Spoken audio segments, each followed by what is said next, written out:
Hi everyone, Lisa Pride here for the Florida State League Network, and I'm alongside the voice of the Daytona Tortugas, Brennan Mense. Thank you so much for joining me, Brennan. Of course, happy to be here. All right, well, we're going off the mic today and learning a little bit about you. And everyone hears you all the time calling the games. The Tortugas are at Jackie Robinson Ballpark, historic ballpark. What does it feel like every day for you to go to the ballpark and you see that name and you know that Jackie Robinson played there?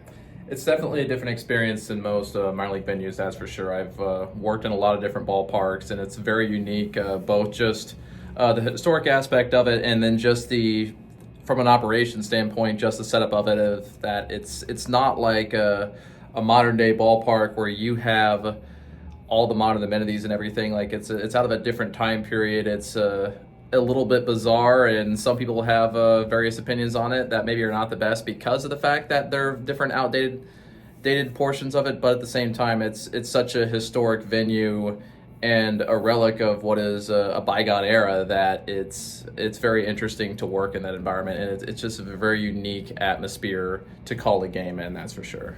Yeah, it's definitely probably my favorite ballpark here in the Florida State League, just because you get that little history, historic part of it. You feel like even it's small, the grandstands, you feel that. You see so many different things. And then just the setup of the whole Jackie Robinson, the different venues where he played sports, not just baseball, but it's basketball and track and everything else. And I know right there too, along the water, you can see manatee and dolphin. And I don't know, it's just really a cool, unique ballpark that we are so lucky to have. Yeah, and the here. fact that it's a different setup too. The fact that the ballpark is actually situated on an island in the middle of the Halifax River, so you have just like a little channel of the river going along the third base line. So sometimes when a guy like right-handed batter yanks a foul ball, they'll splash down the river on that, and sometimes we'll see people paddleboarding out there. And then on the other side, there's a main channel of the river, so you get the backdrop of all the bridges going over the river. You see the high rises off in the distance on the beach. So very unique, and you're lucky to be there. We love having you here in the Florida State League too.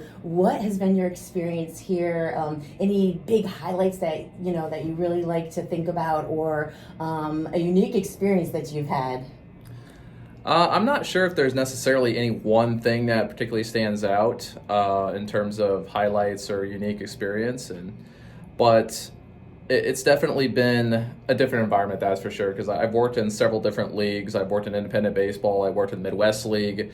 And yeah, there's definitely a much different way of doing things here, and a lot more of an influence from a big league organization. So that was something that was very eye-opening when I got here, and just seeing the kind of role that plays in day-to-day operations and how things unfold. Yeah, and as far as you mentioned a little bit about your baseball broadcasting journey in order to, before you came here to the Daytona Tortugas, so where were your stops and how did you get here?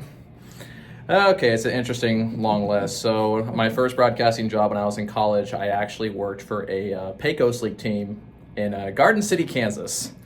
And if you've never heard of either of those league or location, that's okay. I understand why. There's a reason.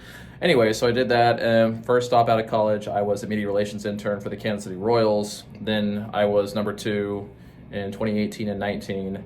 First year at the Gary South Shore Railcast, the Independent American Association. Then I got my first affiliated stop in 2019 with the Bowling Green Hot Rods, the Rays low A affiliate at the time. Now they're a high A affiliate. Then after 20 and 21, we know what happened there. So then in 22, I resurfaced at my first full-fledged number 1 gig. I was with the Billings Mustangs, which now independent, but kind of ironic now. They used to be a Cincinnati Reds affiliate, so there are a lot of the same people that passed through there and then came through Daytona afterwards. And like Julio Murillo, our manager, he had fond experiences of playing in Billings 10, 12 years ago or whatever, so it's interesting to kind of piece that together after I got the job here in 2023. Yeah, so quite a few stops there, and I'm sure that you've had some very people that influenced you, other broadcasters or instructors, teachers, or who influenced you the most, do you think, in your broadcasting career and gave you the best advice? In terms of good advice, so one thing that I did when I was interning with the Royals in 2017, so I was interning their media relations department, so I didn't directly work under the broadcasters, but I did interact with them on a pretty regular basis. And the one I probably talked to the most was Ryan Lefevre, who's primary TV voice of the Kansas City Royals, and he was willing to listen to some of my tape and give some feedback on it, and had very good thoughts on it. And just a couple of things that really stuck with me is, like, whenever you start an inning, start a segment, start something, like, always have a plan, like, always know where you're going to go right out of the chute. So you sound confident, you sound like you are prepared to be here and know what you're doing. One thing I was also told that really stuck with me as well was, don't try to imitate someone else, because if you do, you're just going to sound like a cheap ripoff. Like, be yourself. And kind of an offshoot of that is, like, don't try a phony home run call. All the good ones are taken. So do something that works for you, but don't try to just sound like a cheap imitation of something else. So, Oh, all good advice there. Thank you so much for joining me off the mic. of course, thank you.